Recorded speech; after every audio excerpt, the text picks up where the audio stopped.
It's the marriage. Yes, I had a horrible idea we were going in this direction. I have done my best. My very best, and I am suffering. No, you are not suffering. We're all suffering having to put up with this. There's certain dynamics in there that are like, your emotions are bad, they're judged. Your imperfections are weaknesses.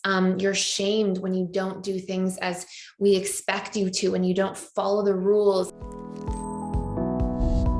Hi, my name is Gibson, and I'm the creator of the Personal Development School. This is your daily breakthrough video, and in this video, I am going to take you through a scene from The Crown where the Queen sort of scolds Prince Charles for wanting to divorce Princess Diana. This one really stood out to me because I just felt like it so eloquently illustrates the core wounds of I am unseen, I am unheard, I am unimportant, or I don't matter, and I am misunderstood. And you know, this is such a huge dynamic because you see Prince Charles like really needing to go to the Queen and like just be heard and like be empathized with and get advice. And you know, it seems like he sort of made a decision that he wants to separate from Princess Diana. And he just needs a little bit of like support and approval for his human experience, like not him as the character, as the prince who has to behave a certain way and show up a certain way, but he's actually just looking for like human connection without the role, without all these expectations. And he goes to his mother and he's like reaching out and he just gets this like really intensive rejection. It's the marriage. Yes, I had a horrible idea we were going in this direction. I have done my best. My very best, and I am suffering. No, you are not suffering. We're all suffering having to put up with this. Let me make something clear.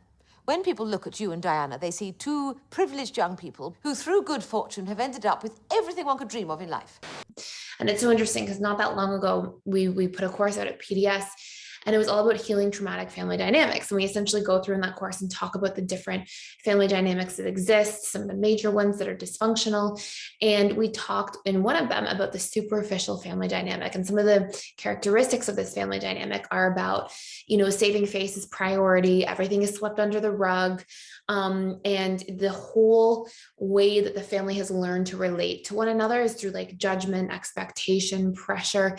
And there's this real like emotional connection disconnect because it's all about like the closest thing you get to love is approval. And you get approval when you meet my expectations as the parent.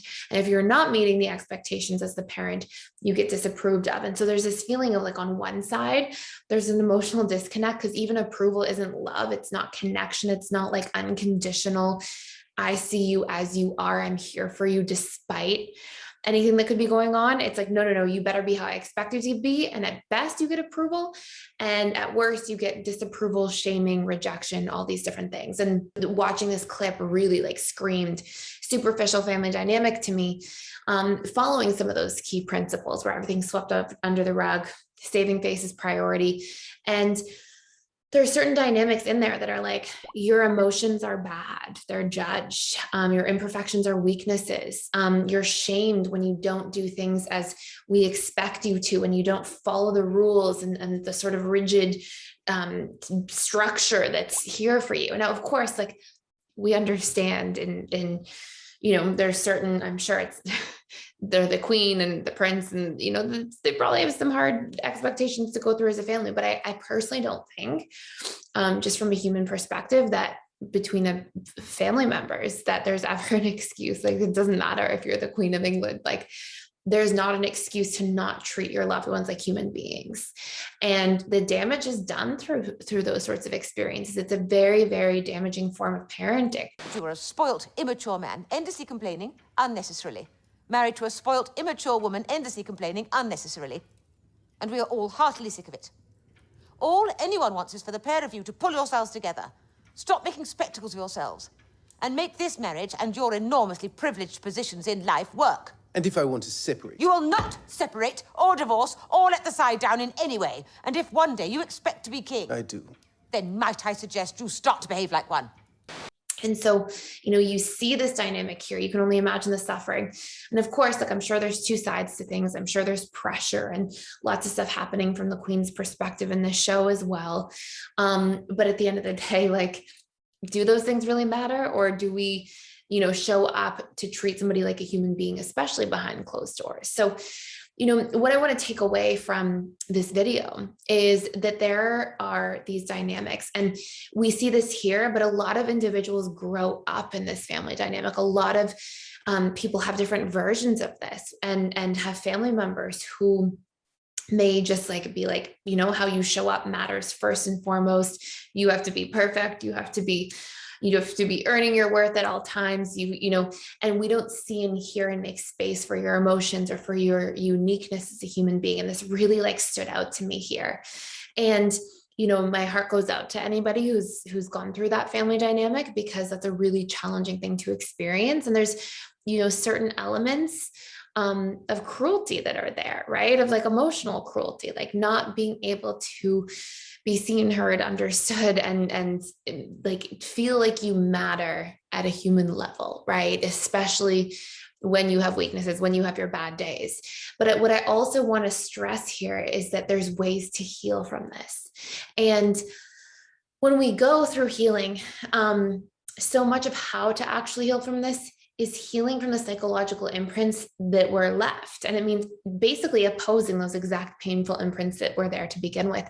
And so for people who've gone through this family dynamic, and by the way, that course that I was mentioning, the Healing Traumatic Family Dynamics, there's like all this information. If you want to do a deeper dive for free, you can start for 7 days. Most people can finish a full course within the first 7 days if they spend some like good amount of time throughout the week on it, like an hour, every other day or so. So I highly recommend checking out if that resonates with you. And it's the Healing Traumatic Family Dynamics course, but we have a whole section there just for like overcoming the imprints left by this family dynamic.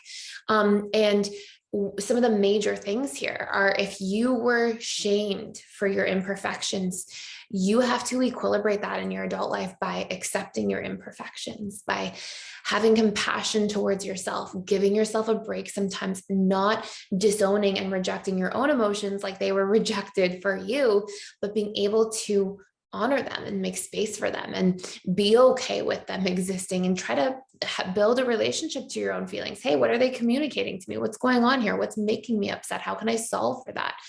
And building this really supportive relationship to yourself so you can see yourself, honor your individual needs that you see, you understand, honor your uniqueness as a person, your interests, not keep judging and shaming yourself on autopilot, because whenever we get imprinted with traumatic events, we're likely to carry those out over and over again on autopilot. And so the more we can actually show up in the relationship to ourselves and do that work, the more we start healing. Now, there's much more to it than that. We want to do like the reprogramming of those core wounds. I am unseen. I am unheard. I am unimportant or don't matter. I am misunderstood. I am unworthy. I have to earn my worth. Like all these sorts of core wounds. There's reprogramming tools, all kinds of stuff there. And I also want to add, like, without going too far down the rabbit hole, because we've got other videos on this channel about narcissism. There's certain dynamics of this interaction that we see in this clip where it's like this narcissistic component, right? It's like the parents like, you're not who I need you to be or expect you to be. And so you are shamed. I don't have time for you. Like, stand up quickly. Let's make this brief. And it's just like the bare minimum of being able to really invest and connect and like make space for emotional connection to be a thing. So I could say a lot more about this, but I thought this is a good place to start. I thought this is such a strong scene. And I know these are some people's childhood experiences. And so what you want to do is become your own parent, essentially, and show up to give to yourself what you couldn't get in your healing process and journey. And this is where the real transformation happens.